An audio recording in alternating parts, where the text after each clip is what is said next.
前頭9回目、香川県小豆島町出身、佐渡ヶ嶽部屋。行司は今梨忠介であります。この取り組みは、例のことから、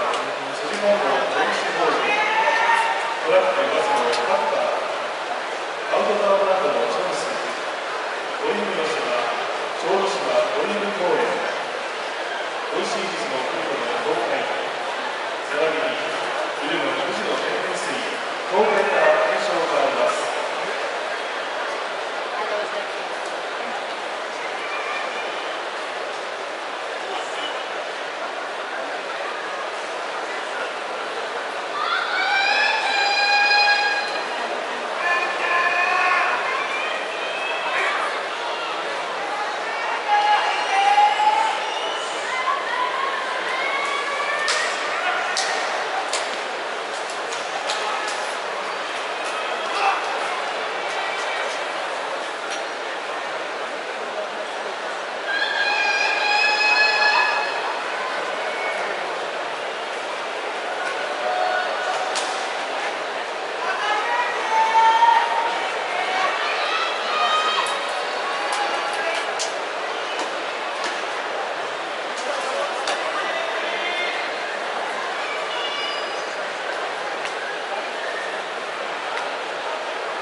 ただいまのポイントは押し出しで、